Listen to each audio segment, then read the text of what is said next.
En el corazón del pensamiento de Adolf Hitler se encontraba una idea fija. El mundo era un campo de batalla permanente donde los pueblos, igual que los individuos, estaban condenados a luchar por su supervivencia. La historia era para él una lucha biológica entre razas, la moral una invención de los débiles y la paz una ilusión que adormecía a los pueblos destinados a dominar. Nacido en el Imperio Austrohúngaro, observó desde joven lo que consideraba el fracaso de la unidad nacional alemana y veía en la diversidad étnica y cultural del imperio un signo de decadencia. Su experiencia en Viena, entre 1908 y 1913, fue decisiva. La ciudad imperial, con su mezcla de pueblos, religiones y dialectos, se le convirtió en un laboratorio humano donde cristalizó su odio. Allí leyó panfletos nacionalistas, escuchó discursos antisemitas y absorbió la idea de que el judaísmo no era una simple religión, sino una conspiración internacional contra la pureza de los pueblos. Esa creencia se volvió el eje central de su pensamiento, y más tarde la desarrolló con tono profético en Mein Kampf, publicado entre 1925 y 1926, donde sostenía que el destino de Alemania estaba predeterminado por la sangre y que su deber histórico era expandirse hacia el este para asegurar el espacio vital, el Lebensraum, que su pueblo necesitaba para prosperar. Los pueblos eslavos eran, en su concepción, razas inferiores destinadas a servir o desaparecer. El marxismo, afirmaba, era una invención judía para destruir a las naciones desde dentro y la democracia una máscara de la debilidad. En su mente, solo una dictadura racialmente pura podía restaurar la grandeza alemana. La Primera Guerra Mundial reforzó todas esas ideas. La derrota de 1918 y el Tratado de Versalles se convirtieron para él en el símbolo de la humillación nacional, y no veía aquel desenlace como consecuencia militar, sino como resultado de una traición interna, un complot urdido por socialistas, judíos y liberales. La llamada puñalada por la espalda fue el mito que necesitaba para justificar su futuro ascenso. Su pensamiento se transformó en una especie de religión de redención nacional, donde Alemania debía ser purificada mediante la guerra, el sacrificio y la obediencia absoluta a un líder destinado por la historia. En su cosmovisión, la naturaleza no tenía compasión. Solo las especies más fuertes sobrevivían y las débiles merecían desaparecer. Esa interpretación deformada del darwinismo se proyectó sobre las relaciones humanas y políticas. Hitler veía al pueblo alemán como un organismo colectivo en el que cada individuo debía servir al cuerpo racial, y quien no lo hacía era un parásito. Repetía en sus discursos que el hombre moderno había olvidado la dureza de la vida y que su misión era devolverle el instinto de lucha. Aseguraba que el mundo no cambiaría por medio de discursos, sino por el hierro y la sangre, convencido de que la historia premiaba a los pueblos dispuestos a matar por su destino. Su visión del arte, la educación y la cultura derivaba del mismo principio. Todo debía estar al servicio del estado racial. El arte debía exaltar la fuerza, la disciplina y la pureza, la educación moldear cuerpos y mentes, y la ciencia subordinarse al propósito biológico del Reich. Para Hitler, la razón era útil solo cuando servía a la voluntad del pueblo y despreciaba el pensamiento libre y el debate intelectual, a los que consideraba signos de decadencia. En su lugar promovía una estética de grandeza y pureza, una espiritualidad casi pagana centrada en la sangre y la tierra. El cristianismo, aunque lo utilizó en su retórica pública, le resultaba sospechoso porque lo veía como una religión de compasión enemiga de la lucha. Sin embargo, comprendía su poder simbólico y lo instrumentalizó para legitimar su causa. En su retórica, la providencia reemplazaba a Dios, una fuerza abstracta que guiaba a los pueblos fuertes hacia la victoria. Llegó a decir: «Cumplo la voluntad del Creador al luchar contra los judíos», y en su mente, el exterminio no era un crimen, sino un acto de obediencia casi divina. Hitler construyó su ideología como un sistema cerrado en el que cualquier evidencia en su contra era reinterpretada como prueba de la conspiración de sus enemigos, y su círculo político, conformado por figuras como Goebbels, Himmler y Rosenberg, reforzó esa burbuja de pensamiento absoluto, mientras la propaganda nazi se convirtió en el instrumento perfecto para transformar su Weltanschauung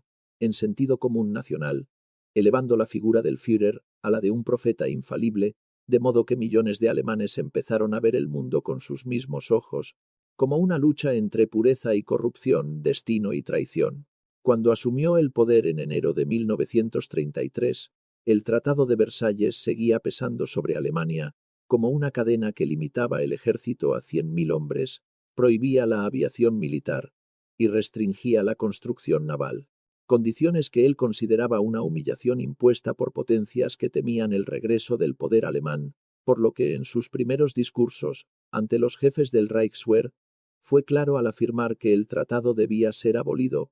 no mediante negociación, sino mediante hechos consumados, diciendo: el derecho no se pide, se impone. Y así comenzó el rearme en secreto, consciente de que su mayor arma no era el acero, sino el tiempo. Durante los primeros años del Tercer Reich, su estrategia consistió en ganar cada minuto mientras engañaba a las potencias occidentales con gestos de aparente moderación, nombrando a Hermann Göring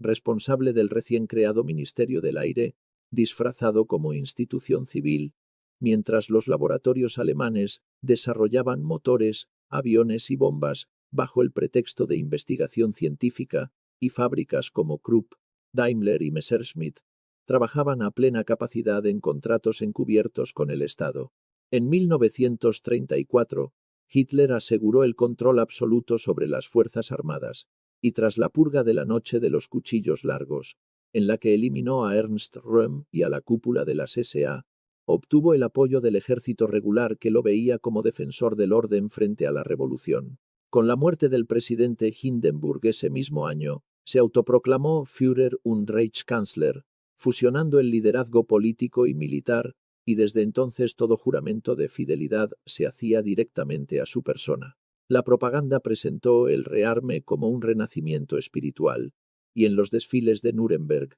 Hitler mostraba a la nación su nueva fe en el acero y la disciplina, mientras el mundo observaba con una mezcla de indiferencia y esperanza, especialmente líderes de Gran Bretaña, que veían el régimen nazi como un baluarte contra el comunismo soviético. Hitler explotó esa percepción, prometiendo en cada violación del tratado que sería el último paso,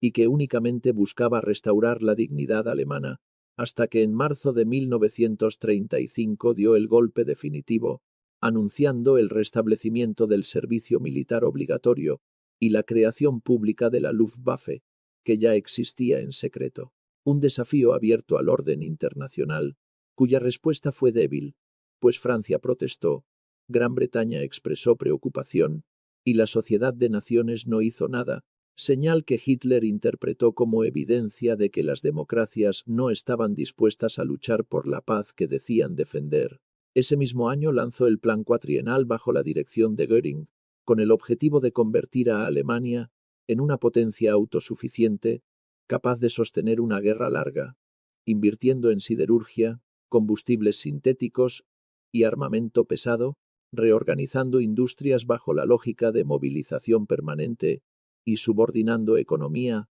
ciencia y juventud al proyecto bélico. Hitler creía que la voluntad de un pueblo podía superar cualquier limitación material, y que los recursos del planeta pertenecían por derecho natural a las razas fuertes, por lo que en marzo de 1936, las tropas alemanas cruzaron el Rin y remilitarizaron la zona desmilitarizada en una apuesta temeraria, pues el ejército aún era débil, y una reacción militar francesa habría destruido el régimen. Pero nadie respondió, lo que él interpretó como una confirmación de su destino, declarando esa noche a sus oficiales: «Ahora sé que puedo hacerlo todo». Desde entonces, su confianza en su intuición estratégica se convirtió en dogma, reforzando alianzas y espionaje en los años siguientes, con Italia bajo Mussolini como aliado natural, Japón sumándose al pacto anticomintern en 1936, y la propaganda de Goebbels intensificando su labor al presentar cada anuncio de armamento o victoria diplomática como triunfo de la voluntad nacional, formando a un pueblo que no veía tanques ni aviones, sino símbolos de orgullo. Mientras las escuelas inculcaban obediencia y sacrificio, las juventudes hitlerianas entrenaban para el combate. y los trabajadores marchaban al ritmo de consignas sobre el destino del Reich, transformando al país en una maquinaria psicológica de guerra antes de disparar un solo tiro. Ante el mundo, Hitler mantenía una máscara de paz y cooperación europea, mientras en privado ordenaba acelerar la producción de cañones y blindados, exigiendo a sus generales informes minuciosos sobre calibres, aviones y logística, convencido de que la guerra debía ganarse antes de comenzar, pues Alemania era, en su visión, una fortaleza sitiada que debía prepararse para un enfrentamiento inevitable. En 1938, el rearme alemán estaba casi completo, y el país producía más acero que Gran Bretaña y Francia juntas, mientras las nuevas divisiones acorazadas, que serían la columna vertebral de la futura Blitzkrieg, ya estaban listas, lo que permitió a Hitler mover la siguiente pieza: Austria. La anexión, presentada como una unión fraterna, fue en realidad una invasión cuidadosamente planificada, ejecutada sin disparar una bala, aceptada por las potencias occidentales paralizadas por el recuerdo de la Gran Guerra y que Hitler interpretó como prueba irrefutable de la debilidad de sus adversarios, convenciéndose de que su intuición era infalible y que, si nadie había defendido Viena, tampoco defenderían Checoslovaquia. En septiembre de 1938, en la conferencia de Múnich, logró que las democracias cedieran los Sudetes bajo el pretexto de proteger a los alemanes étnicos, y lo que para los demás fue diplomacia, él lo interpretó como rendición, una confirmación de que su estrategia de engaño funcionaba, pues Alemania reconstruía su ejército, expandía sus fronteras y humillaba a sus enemigos sin recurrir aún a la guerra abierta. A finales de 1938, Hitler estaba convencido de que la historia lo protegía, de que la Wehrmacht era el instrumento de su voluntad y de que Europa se había convertido en un tablero dominado por el miedo, por lo que el siguiente paso era transformar el rearme en conquista, comenzando con la justificación para invadir Polonia, una guerra que en su mente no era agresión, sino necesidad histórica, pues desde hacía años hablaba del Lebensraum, el espacio vital que Alemania debía conquistar hacia el este para asegurar su supervivencia, y Polonia representaba para él todo lo que despreciaba. Una nación creada por Versalles, sostenida por los aliados y habitada, según su retórica, por razas mezcladas incapaces de gobernarse, su mera existencia era una afrenta al destino alemán. Y durante los primeros meses de 1939, su discurso dejó de centrarse en justicia o reparación y pasó a hablar de destino, afirmando en reuniones privadas que Alemania debía actuar antes de que las democracias pudieran reaccionar, pues sabía que su ejército estaba listo, su industria podía sostener la guerra y la población lo seguía ciegamente. Solo faltaba construir la justificación y, en su lógica, el agresor debía presentarse como víctima, por lo que a comienzos de ese año ordenó a la maquinaria propagandística de Goebbels crear una narrativa de abusos contra minorías alemanas en el corredor polaco y en la ciudad libre de Danzig, publicándose historias falsas de campesinos asesinados, mujeres ultrajadas y familias germanas perseguidas, acompañadas de imágenes de ataúdes cubiertos con banderas alemanas y del mensaje repetido de que Alemania no podía permanecer impasible. Mientras tanto, Hitler mantenía una máscara diplomática, fingiendo deseo de diálogo y paz para explotar el miedo europeo a otra guerra, pero desde abril ya había dado la orden de preparar la invasión bajo el plan Fall Weiss o Caso Blanco, fijando el ataque para septiembre de 1939, necesitando solo un acto teatral que diera apariencia de defensa, lo que fue proporcionado por una operación encubierta diseñada por Reinhard Heydrich bajo órdenes de Himmler. La noche del 31 de agosto, agentes disfrazados con uniformes polacos atacaron una estación de radio alemana en Gleiwitz, dejando cadáveres de prisioneros de Dachau vestidos como soldados enemigos, y al amanecer la noticia se difundió por Alemania: Polonia había agredido al Reich. El 1 de septiembre, Hitler se presentó ante el Reichstag proclamando que las tropas alemanas respondían a ataques polacos, cuando en realidad más de 1,5 millones de soldados ya avanzaban sobre territorio polaco, dando inicio a una invasión rápida y devastadora en la que la Wehrmacht utilizó una combinación inédita de fuerzas acorazadas, artillería móvil y aviación, el nacimiento práctico de la Blitzkrieg. Mientras Hitler observaba los mapas con satisfacción al ver cómo las defensas polacas se desmoronaban, convencido de que presenciaba una justicia histórica y una confirmación biológica de su visión del pueblo fuerte que se expande sobre el débil. El 3 de septiembre, Gran Bretaña y Francia declararon la guerra a Alemania. Un movimiento que Hitler no esperaba tan pronto porque durante años había confiado en que el miedo las paralizaría como en Múnich. Pero aunque el silencio se rompió, no se inmutó y dijo ante sus generales que todo dependería de quién resistiera más tiempo, convencido de que las democracias carecían de voluntad de sacrificio y plenamente seguro de la victoria. Mientras la Wehrmacht avanzaba, Hitler ordenó cooperar con la Unión Soviética, con la que semanas antes había firmado el pacto de no agresión Molotov-Ribbentrop,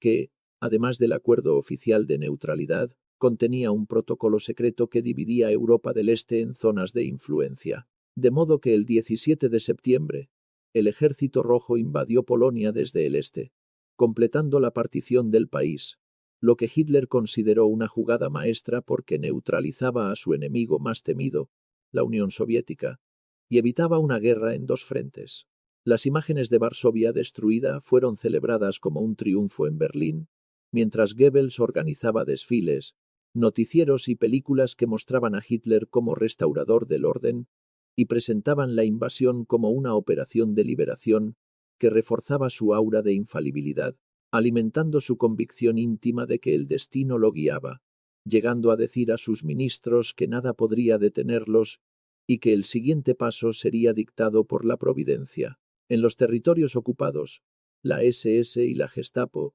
iniciaron su propio trabajo a medida que el ejército avanzaba, y los Einsatzgruppen ejecutaron a intelectuales, oficiales y sacerdotes polacos, acciones que Hitler veía como requisito político para destruir la identidad nacional y eliminar cualquier posibilidad de resistencia, pues para él, la guerra no era solo una cuestión militar, sino racial. Polonia debía desaparecer como nación para dejar espacio al futuro imperio germánico. A fines de septiembre, el país ya estaba dividido. Varsovia cayó el 27, y el último bastión polaco se rindió el 6 de octubre, mientras en Berlín, Hitler era recibido como un héroe por multitudes eufóricas, con banderas ondeando, niños cantando himnos y periódicos, celebrando su supuesto genio estratégico. Y en la Cancillería, los oficiales lo observaban caminar con paso lento y seguro, como un actor en un papel sagrado, convencido de que la historia respondía a su voluntad, de que la guerra era una prueba de fe, y de que los dioses del destino habían elegido a Alemania para reescribir el mapa de Europa. Hitler asistió a las campañas relámpago con una mezcla de fascinación técnica y éxtasis ideológico, y aunque la Blitzkrieg no fue una invención milagrosa suya, encajó perfectamente en su visión del mundo basada en la rapidez, la decisión y la aniquilación del adversario antes de que pudiera articular resistencia. Observaba la coordinación entre blindados, aviación y artillería, como una coreografía destinada a imponer la voluntad alemana mediante la eficacia, y la campaña occidental de 1940 se convirtió en su gran triunfo cinematográfico, combinando audacia operativa con astucia política al simular una ofensiva por el norte, mientras la verdadera operación se ejecutaba a través de las Ardenas, una región considerada impracticable por los aliados. Cuando las columnas acorazadas emergieron en terreno inesperado, el colapso aliado fue tanto psicológico como militar, y París cayó con una rapidez que paralizó a Europa occidental, mientras en Berlín las noticias llegaban como actos sagrados, acompañadas de mapas pintados de avances, fotografías de tropas ocupando ciudades, y la creciente sensación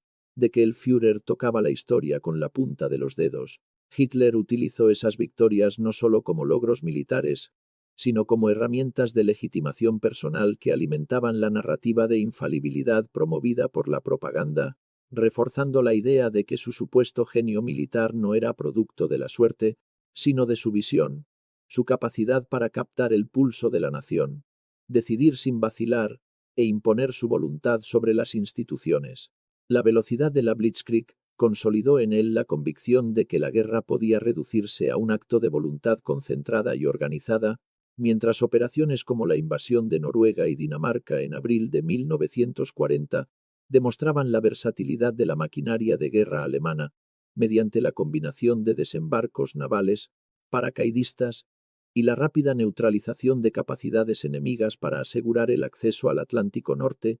y los recursos de hierro noruegos. Hitler valoró esos éxitos como ejemplos de audacia y eficiencia estratégica que confirmaban su patrón mental. Si la velocidad y la sorpresa estaban respaldadas por un buen apoyo logístico, la guerra se transformaba en una serie de victorias casi inevitables. La caída de Francia tuvo un efecto simbólico profundo que reforzó en Hitler la idea de la debilidad occidental, interpretando la ausencia de voluntad combativa como una deuda histórica que las democracias pagarían repetidamente, y la ocupación de París fue presentada por la propaganda nazi como la consumación de un ciclo, la restitución del honor alemán y la confirmación del Führer como su arquitecto, con la iconografía del Reich banderas, estandartes e himnos fusionándose con la narrativa de victoria rápida y total. Aunque en el frente surgían problemas logísticos, mantenimiento de tanques y desafíos de ocupación en territorios hostiles, Hitler interpretaba esos obstáculos como simples detalles que no alteraban su tesis central, que la guerra relámpago permitía imponer soluciones rápidas y que la resistencia enemiga podía ser aplastada antes de que sus defectos estructurales se convirtieran en amenaza. En política interna, las victorias generaron una retroalimentación emocional que reforzó la obediencia y el culto a la personalidad, mientras los discursos de la Cancillería transformaban cada avance militar en precepto moral, donde la Blitzkrieg se convertía en metáfora de la pureza y la decisión que, según él, debían regir la vida del Reich. Sin embargo, la admiración de Hitler por la Blitzkrieg tenía límites conceptuales, pues la confundió con victoria absoluta y la convirtió en doctrina universal, haciendo que la velocidad dejara de ser táctica para transformarse en exigencia estratégica. La guerra debía ser rápida o no ser, un principio que más adelante lo llevaría a evaluar con excesivo optimismo operaciones cuyas variables logísticas y geográficas escapaban a la flexibilidad de la guerra relámpago. Mientras Europa se transformaba bajo la sombra del Reich, Hitler contemplaba el continente con la seguridad de quien cree poseer la mano ganadora, convencido de que la combinación de voluntad, técnica y fervor nacional hacía inevitable la victoria alemana y que la Blitzkrieg no solo derribaba estados, sino que cimentaba una fe personal en la que su visión se convertía en realidad. El éxito de las campañas de 1940 consolidó en Hitler una peligrosa certeza, que su intuición era superior a cualquier cálculo técnico, y que aunque los generales conocieran el arte de la guerra, solo él comprendía su espíritu, por lo que comenzó a asumir un papel cada vez más directo en la conducción militar, interviniendo en los planes, modificando estrategias y subordinando la lógica operativa al cumplimiento de su visión ideológica. Durante los primeros años del conflicto mantuvo una relación aparentemente respetuosa con el alto mando, pues la Wehrmacht había demostrado eficacia y sus comandantes aún gozaban de cierto margen de decisión, pero a medida que las victorias se acumulaban, Hitler fue reemplazando la autoridad profesional por la lealtad personal, considerando que la prudencia militar era una forma de cobardía y que las dudas de sus oficiales no eran tácticas, sino síntomas de debilidad moral. En la Cancillería y luego en la guarida del Lobo, en Prusia Oriental, comenzó a dirigir las operaciones con obsesiva minuciosidad, exigiendo informes diarios, corrigiendo posiciones de unidades en los mapas y reescribiendo directivas completas, actuando con la seguridad de quien se siente elegido por la historia, convencido de que la guerra era una manifestación de voluntad pura y que, si la voluntad era fuerte, no podía fracasar. En las reuniones del Estado Mayor su tono cambió progresivamente, pasando del entusiasmo exaltado al monólogo autoritario, donde ya no escuchaba a nadie, viendo el mando militar como un acto espiritual y no técnico, afirmando que mientras los generales pensaban en líneas, él pensaba en destinos, y repitiendo que los hombres del frente combatían no solo por Alemania, sino por una causa cósmica que él debía mantener en movimiento sin vacilar. Rechazaba la idea de retirada. Consideraba inevitable la pérdida, y exigía que cada decisión reflejara la fe del líder en la misión histórica del Reich, lo que produjo una estructura de mando cada vez más rígida, en la que el alto mando del ejército perdió autonomía ante el Oberkommando der Wehrmacht, creado bajo su control directo. Figuras brillantes como Halder, Brauchitsch y Rundstedt entendieron que la guerra se libraba menos en el frente que en la mente del Führer, cuya rutina se convirtió en un ciclo de obsesión. Se levantaba tarde, trabajaba de noche, dormía poco, pasaba horas moviendo divisiones con lápices de colores, convencido de conocer cada colina mejor que quienes combatían allí, rechazando informes negativos y castigando la duda. Cuando una ofensiva fracasaba, culpaba la falta de fe en la victoria, porque para él la guerra era un acto de creencia más que de cálculo, despreciando a la aristocracia prusiana por no comprender su visión racial, desconfiando de sus generales, apartando a quienes sugerían prudencia e impulsando a quienes obedecían sin preguntar, sustituyendo la meritocracia militar por devoción ideológica. Su liderazgo emocional alternaba elogios exagerados con estallidos de ira, comportándose no como un estratega racional, sino como un profeta en trance que creía infundir fuerza con su presencia y alterar la realidad con su voluntad, llevando a los oficiales a suavizar fracasos e incluso inventar progresos para no provocar su furia, creando un círculo vicioso donde la realidad militar desapareció tras el mito. Inspirado en figuras como Federico el Grande y Bismarck, Hitler se presentó como un comandante omnisciente que rompía dogmas, mientras la propaganda atribuía cada operación exitosa a su genialidad personal, alimentando la ilusión de infalibilidad que creció con la velocidad de sus victorias entre 1940 y 1941, cuando Europa continental parecía rendirse a su paso Noruega, Holanda, Bélgica, Francia, los Balcanes, y él veía esa expansión como confirmación de su dogma de mando absoluto, afirmando que la historia no premiaba a los que dudaban y creyendo que los dioses estaban de su lado,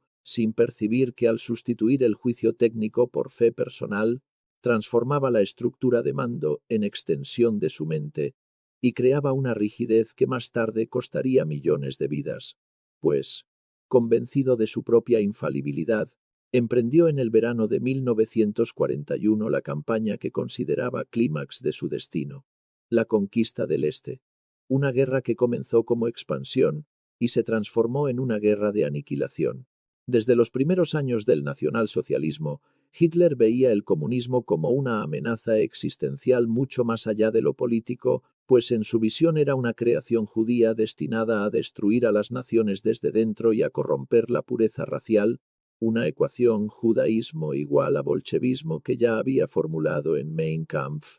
y que luego se transformó en la justificación ideológica de una guerra total contra la Unión Soviética. Consideraba a los pueblos eslavos razas inferiores, incapaces de crear cultura o Estado, y destinados a servir como mano de obra o desaparecer, y su modelo de futuro era un imperio agrario germánico, que se extendiera hasta los Urales y abasteciera al Reich de alimentos, materias primas y esclavos. A fines de 1940, incluso mientras combatía en el oeste de Europa, Hitler ya imaginaba esa expansión, y la Operación Barbarroja comenzó a tomar forma en su mente como una empresa providencial, convencido de que Alemania debía destruir a la Unión Soviética no solo por seguridad militar, sino para cumplir su destino histórico. En la práctica, el plan fue diseñado con desprecio absoluto por las advertencias logísticas, viendo Hitler la inmensidad soviética no como una dificultad, sino como un escenario ideal para demostrar la superioridad germana. Las órdenes previas a la invasión dejaban claro que no sería una guerra convencional, sino una guerra de aniquilación. Los comisarios políticos del Ejército Rojo debían ser ejecutados en el acto, las ciudades privadas de suministros abandonadas a morir de hambre, y los prisioneros tratados como subhumanos, mientras Hitler exigía brutalidad sin límites, convencido de que la compasión era debilidad. El 22 de junio de 1941, más de 3 millones de soldados alemanes cruzaron la frontera soviética en la mayor invasión terrestre de la historia, y Hitler observó el avance desde la guarida del lobo, con la emoción de quien contempla la culminación de su misión. creyendo que bastarían unos meses para destruir lo que llamaba un coloso con pies de barro, diciendo que bastaba con patear la puerta para que toda la estructura bolchevique se derrumbara. Al principio, los informes parecían confirmarlo. En pocas semanas cayeron Minsk, Smolensk y Kiev, y cientos de miles de prisioneros soviéticos marcharon hacia el oeste en interminables columnas, lo que Hitler interpretó como castigo divino, que premiaba la fuerza y castigaba la debilidad, extendiendo la Blitzkrieg al continente euroasiático como una religión. Pero tras las victorias surgió la contradicción de su sueño imperial. El territorio era demasiado vasto, las distancias inabarcables, el invierno se acercaba y la resistencia soviética no se derrumbaba como había predicho. Aún así, Hitler rechazó la realidad e interpretó cada retraso como falta de fe de sus generales, insistiendo en avanzar sin descanso hacia Moscú, convencido de que una sola gran batalla decidiría el destino del mundo. Mientras tanto, el aparato de ocupación nazi iniciaba la colonización y el exterminio en los territorios conquistados, donde los Einsatzgruppen recibieron órdenes directas de eliminar judíos, comunistas e intelectuales locales, presentándose las masacres como medidas de seguridad. Pero respondiendo a la ingeniería racial del imperio que Hitler imaginaba, un imperio que el general Planost planeaba consolidar desplazando o eliminando a más de 30 millones de personas para germanizar totalmente el este. Aldeas serían destruidas,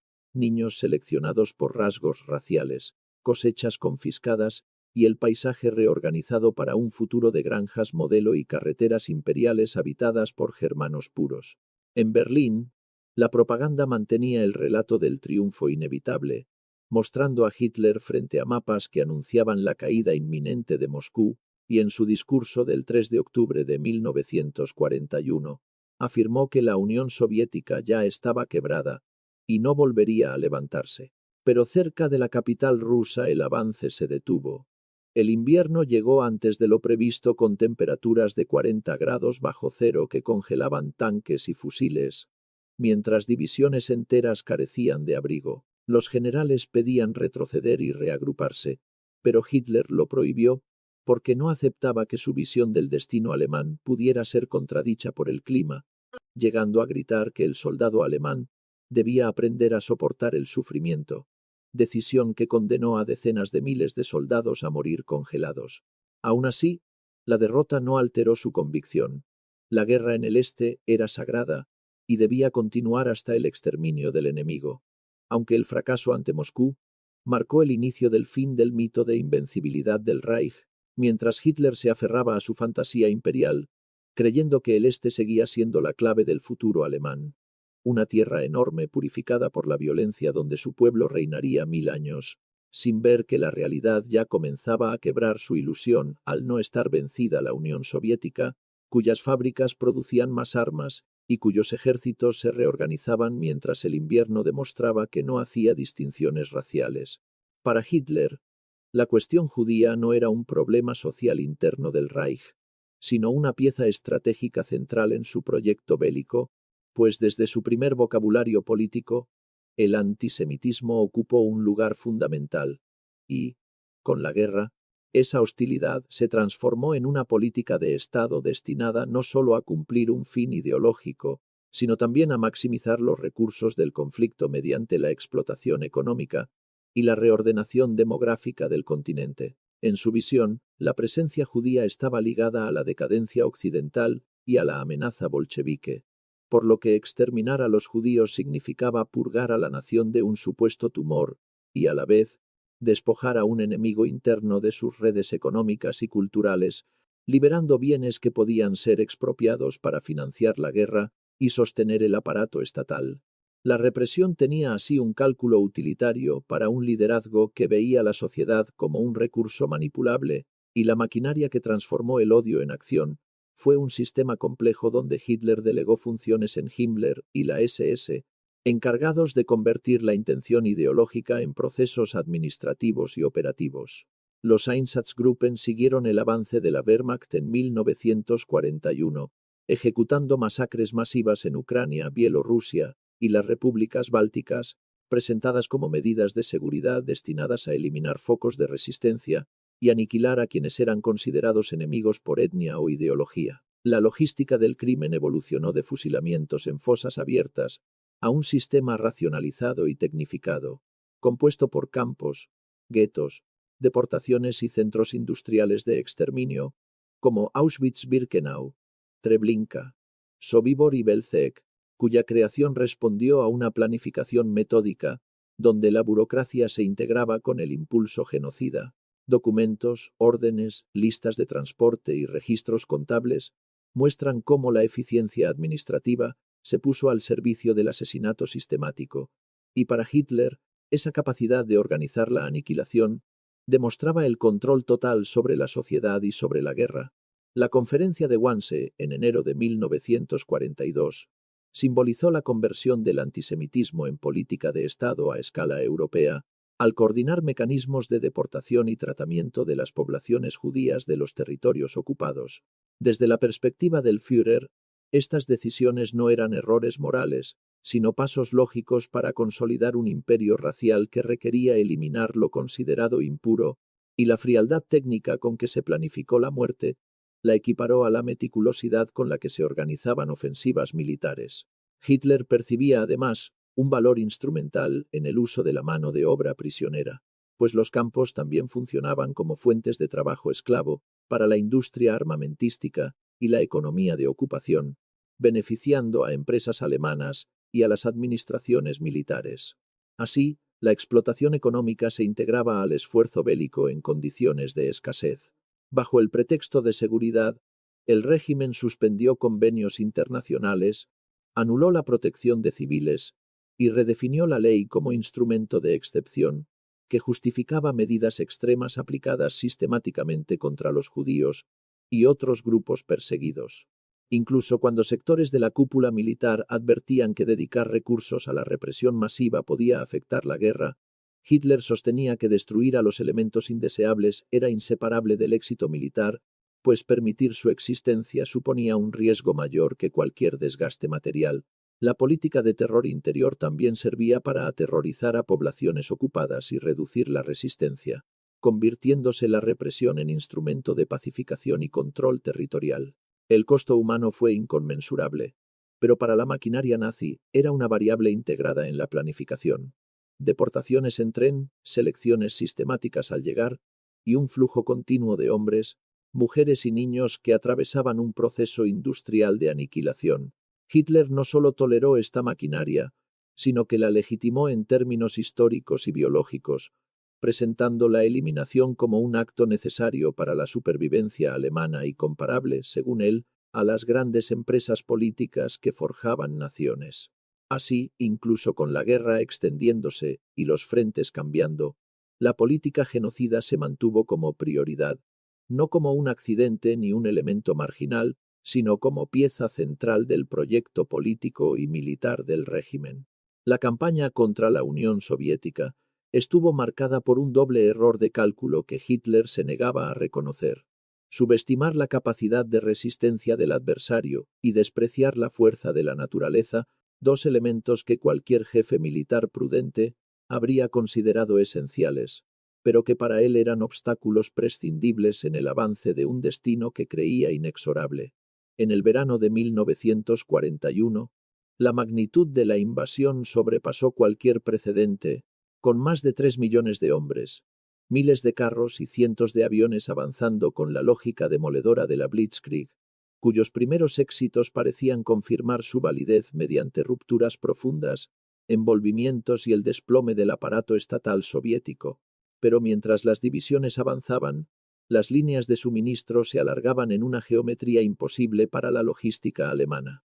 Carreteras de tierra convertidas en barro, rutas ferroviarias con distintos anchos de vía y almacenes ubicados a cientos de kilómetros de las columnas móviles, una acumulación de problemas que minaba la promesa de avance continuo. Hitler rechazó aceptar que la guerra en el este exigía otro método, insistiendo en que la flexibilidad demostrada en Europa occidental debía replicarse en Rusia, y exigiendo penetraciones sin pausa, interpretando cada sugerencia de reorganizar o reagrupar como falta de voluntad, convencido de que el enemigo se rompería si Alemania continuaba avanzando. La decisión que simbolizó esa mezcla de fe y error fue la dispersión de objetivos, desviando grandes unidades hacia el sur para tomar Ucrania con sus recursos agrícolas e industriales, y hacia el norte para cercar Leningrado con su valor simbólico, decisiones que para él afirmaban el dominio racial del Reich, pero que para sus generales diluían la campaña en múltiples frentes desgastantes.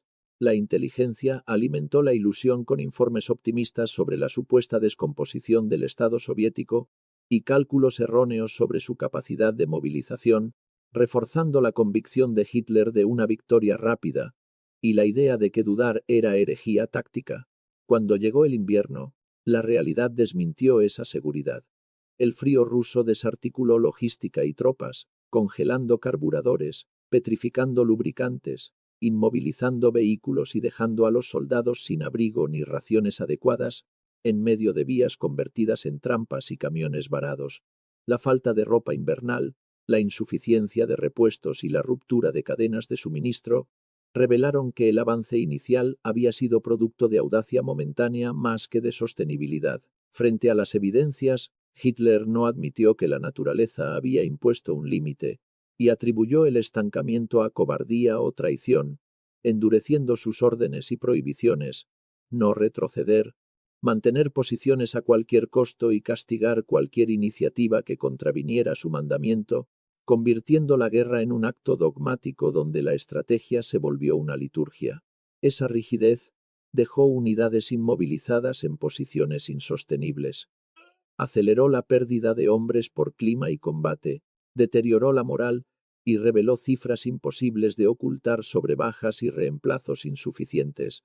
Mientras la industria soviética reubicada tras los Urales aumentaba su producción, la subestimación del enemigo también se evidenció en la incapacidad para prever la resistencia popular y la guerra partisana, donde Hitler esperaba rendiciones de poblaciones inferiores, pero encontró sabotajes, guerrillas y una guerra de desgaste que multiplicó la necesidad de tropas de ocupación, desviando recursos hacia la represión interna y desdibujando la frontera entre operaciones militares y de seguridad. En la Cancillería, Hitler respondió reiterando su voluntad absoluta, negándose a admitir retiradas estratégicas y convirtiendo la persistencia en principio político, pues reconocer la realidad sería aceptar que su visión histórica era falible.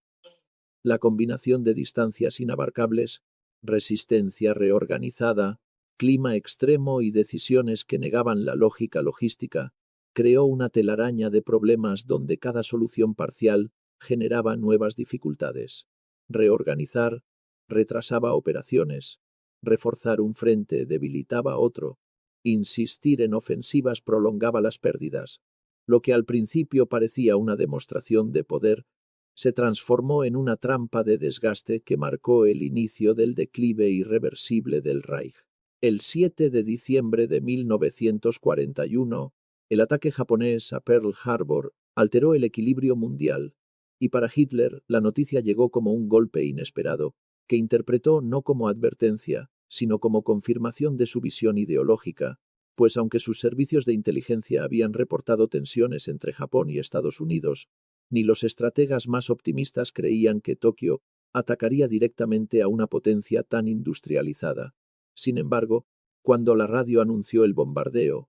Hitler reaccionó con euforia y alivio, convencido de que la entrada de Japón abriría un segundo frente que desviaría la atención de los enemigos occidentales del Reich, y que se trataba de la alianza natural de los pueblos guerreros contra los imperios del dinero y la decadencia, por lo que el 11 de diciembre, sin haber sido atacado por Washington, Alemania declaró la guerra a Estados Unidos, decisión no consultada con los mandos militares ni diplomáticos y tomada como impulso ideológico, pues Hitler la consideró inevitable al creer que el mundo estaba dividido entre órdenes irreconciliables cuyo enfrentamiento total debía consumarse. Ante el Reichstag describió a Roosevelt como portavoz del judaísmo internacional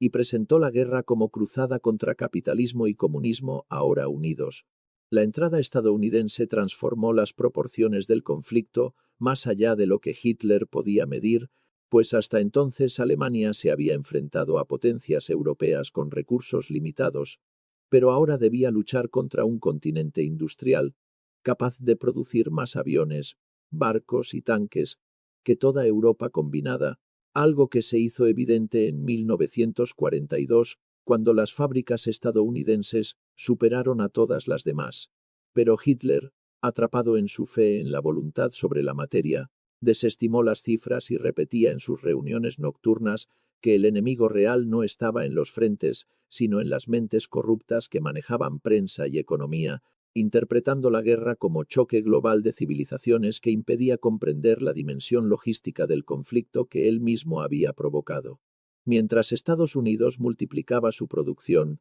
Alemania dependía de recursos extraídos de territorios ocupados y de un sistema industrial fatigado, lo que llevó a Hitler a intensificar el control político interno, cuando las derrotas parciales en el este, el fracaso en Moscú y los bombardeos aliados aumentaron, adoptando una retórica de resistencia total, y afirmando en 1942 y 1943 que el mundo entero era el enemigo de Alemania y que el pueblo debía sacrificarlo todo. La propaganda de Goebbels adaptó el relato mostrando fábricas trabajando sin descanso, población soportando racionamiento y ciudades en ruinas acompañadas de música heroica, mientras Hitler aparecía menos en público, pero seguía siendo visto como el hombre que había devuelto el orgullo nacional. Internamente, seguía convencido de que una maniobra decisiva podía revertir la guerra y se negó a replegar tropas del frente oriental,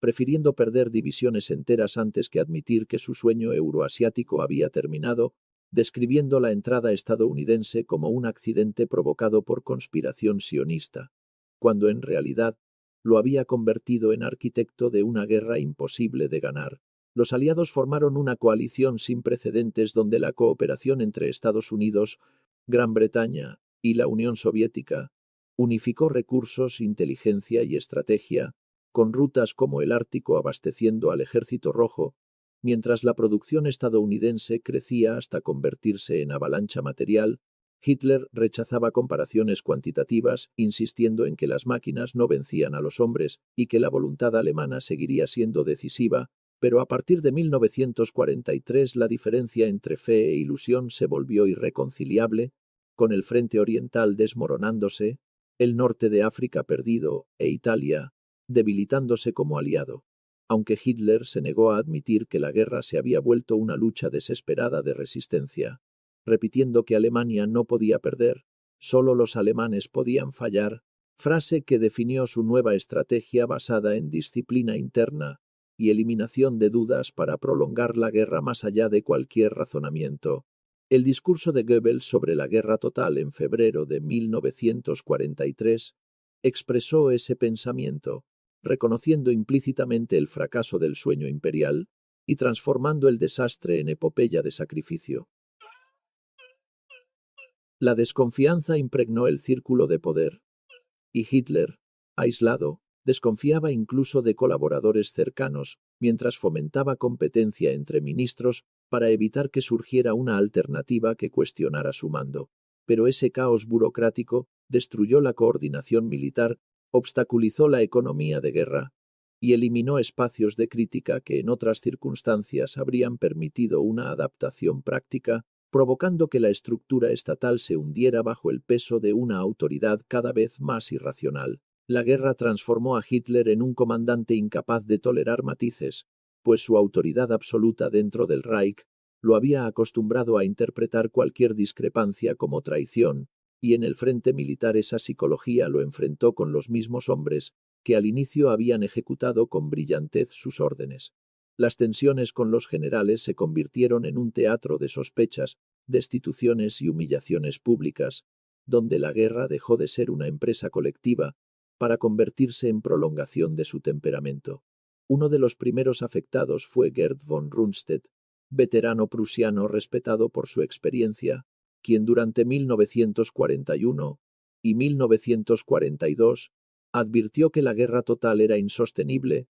debido a la extensión de las líneas y la superioridad material del enemigo, observaciones que Hitler interpretó como derrotismo, destituyéndolo por falta de fe y reemplazándolo temporalmente, aunque luego lo reincorporó por necesidad. manteniendo entre ambos una pugna silenciosa entre realidad militar y obstinación política. Otro caso fue Heinz Guderian, creador intelectual de la Blitzkrieg, cuya franqueza irritaba a Hitler. Cuando el invierno ruso detuvo la ofensiva de 1941, Guderian recomendó replegarse para salvar unidades y reorganizar la logística, pero Hitler lo acusó de cobardía y en diciembre lo expulsó del mando, dejándolo en reserva hasta que el desastre obligó a rehabilitarlo en 1943 bajo estricta vigilancia. Aún más emblemático fue el caso de Erwin Rommel, héroe en África y figura de propaganda, cuya independencia generaba desconfianza en Hitler, quien admiraba sus victorias pero despreciaba su tendencia a actuar sin esperar órdenes. Cuando la situación en el norte de África se deterioró, Rommel afirmó que la resistencia sin combustible ni refuerzos era imposible y propuso retirarse, pero Hitler, fiel a su dogma de no ceder terreno, lo acusó de derrotismo y ordenó resistir hasta el final, llamándolo en privado general de turistas, incapaz según él de comprender la dimensión ideológica de la guerra. La caída del Afrika Korps y la pérdida del norte de África en 1943 destruyeron su relación, y aunque Rommel siguió operando en Europa, Hitler ya no confiaba en él, lo que selló su destino cuando fue implicado indirectamente en el complot del 20 de julio. Hitler le dio a elegir entre un juicio público que arrastrara a su familia o el suicidio silencioso, y Rommel optó por lo segundo. Las disputas no se limitaron a frentes exteriores, pues dentro del alto mando, Hitler mantuvo un clima de competencia y vigilancia entre la Wehrmacht, la Luftwaffe y la SS, incentivando rivalidades para impedir la consolidación de una alternativa a su mando, con Himmler y Keitel espiándose para ganar su favor, generando informes distorsionados, cifras maquilladas y fracasos disimulados, lo que dejó a Hitler tomando decisiones cada vez más desconectadas de la realidad, aunque nadie se atrevía a contradecirlo. Su desconfianza era total, y veía conspiraciones en cada retraso o sugerencia de repliegue, explotando en ira durante reuniones donde lanzaba objetos, golpeaba la mesa y reducía a silencio a los oficiales, transformando discusiones tácticas en interrogatorios ideológicos donde preguntaba no qué pensaban, sino en qué creían, afirmando que el Führer ordena, la historia obedece, y convencido de que los mapas se doblegarían ante su voluntad. En 1944, las tensiones alcanzaron un punto crítico con el desembarco aliado en Normandía, que evidenció la fragilidad del sistema de mando. Los generales pedían libertad de maniobra para responder con rapidez, pero Hitler insistía en dirigir cada movimiento desde su búnker, sin aceptar que el frente cambiaba por minutos. Rundstedt, de nuevo al mando del oeste, imploró autorización para replegarse y reorganizar la defensa, pero Hitler lo prohibió y lo destituyó otra vez. Las órdenes contradictorias convirtieron la defensa en caos, y mientras los aliados avanzaban, Hitler seguía convencido de que un contraataque milagroso revertiría la situación. Los generales, que habían sido sus instrumentos, se convirtieron en sus víctimas. Muchos fueron degradados, arrestados o forzados al suicidio, y los que permanecieron lo hicieron más por miedo que por convicción, mientras Hitler lograba finalmente lo que siempre quiso, un ejército completamente subordinado a su voluntad, incluso a costa de la destrucción estratégica del Reich. En los últimos años de la guerra, el liderazgo de Hitler dejó de ser un ejercicio de estrategia para convertirse en una sucesión de mandatos imposibles, pues su relación con la realidad se fracturó bajo el peso de la derrota, aunque su autoridad alimentada por miedo y fanatismo siguiera intacta. Sus órdenes se volvieron expresiones de voluntad sin base material: resistir, morir, sacrificar, transformando la guerra en una liturgia donde cada pérdida debía justificarse como prueba de pureza, y Stalingrado marcó el punto de inflexión cuando la ciudad, convertida en símbolo ideológico, absorbió los últimos vestigios de racionalidad militar. Desde el verano de 1942, Hitler insistió en conquistarla, no por su valor industrial, sino por su nombre, y cuando el sexto ejército de Paulus quedó cercado en el invierno de 1942, Los comandantes pidieron romper el cerco, pero Hitler lo prohibió, afirmando que Stalingrado debía tomarse o perderse hasta el último hombre, mientras la Luftwaffe prometía un abastecimiento imposible. Cuando Paulus se rindió el 2 de febrero de 1943 con casi 100.000 supervivientes, Hitler lo consideró un traidor, afirmando que debía haber muerto como un verdadero alemán. Y desde entonces, la retirada desapareció de su vocabulario. Cada posición debía mantenerse a cualquier costo, los oficiales que intentaban razonar eran destituidos, y divisiones destruidas eran reconstituidas solo en papel, mientras Hitler dirigía batallas desde el mapa, como si el frente obedeciera a la geometría. La misma lógica lo llevó a la catástrofe de Kursk en 1943, cuando ignoró advertencias y lanzó una ofensiva gigantesca, pese a que los soviéticos estaban preparados, resultando en miles de tanques destruidos, y el fin de la iniciativa alemana en el este. Tras Normandía en 1944, ordenó convertir cada ciudad alemana en fortaleza y prohibió retiradas, mientras niños de las juventudes hitlerianas eran armados, y la SS ejecutaba a quienes intentaban huir, disimulando la descomposición del Estado bajo consignas de disciplina, mientras la propaganda hablaba de sacrificio heroico en ciudades arrasadas como Hamburgo, Dresde y Berlín. En 1945, aislado en el búnker de la Cancillería, Hitler seguía dictando órdenes a ejércitos inexistentes, reclamando divisiones fantasma y ordenando contraataques imaginarios, mientras sus asistentes trazaban líneas sabiendo que esas unidades estaban destruidas, y a medida que el cerco soviético se cerraba sobre Berlín, ordenó fusilar oficiales acusados de debilidad, destruir infraestructuras y quemar archivos, declarando que si Alemania había fallado en su misión histórica, debía desaparecer con él. El atentado del 20 de julio de 1944 había profundizado su paranoia al demostrar que la fidelidad del régimen se quebraba, y su supervivencia ante la bomba de Stauffenberg reforzó su creencia en la providencia, desatando purgas que ejecutaron a más de 5.000 personas y destruyeron lo que quedaba de cooperación militar. Con el país en ruinas, Hitler pasó sus últimos días encerrado en el Führerbunker, acompañado por Eva Braun y Goebbels, revisando informes irreales y dictando órdenes sin sentido mientras Berlín ardía bajo el ataque soviético. El 29 de abril, dictó su testamento político, culpando a los judíos de la guerra, nombrando a Donitz como sucesor y ordenando que su cuerpo no cayera en manos enemigas. Esa noche se casó con Eva Braun en una ceremonia silenciosa, y al día siguiente, el 30 de abril de 1945, se suicidó junto a ella en su habitación, tras lo cual sus cuerpos fueron quemados en el jardín de la Cancillería siguiendo sus instrucciones. Goebbels se suicidó al día siguiente tras asesinar a sus 6 hijos, y el régimen que debía durar 1000 años desapareció tras 12, consumido por las ruinas que él mismo había creado y por la destrucción total de su propio país.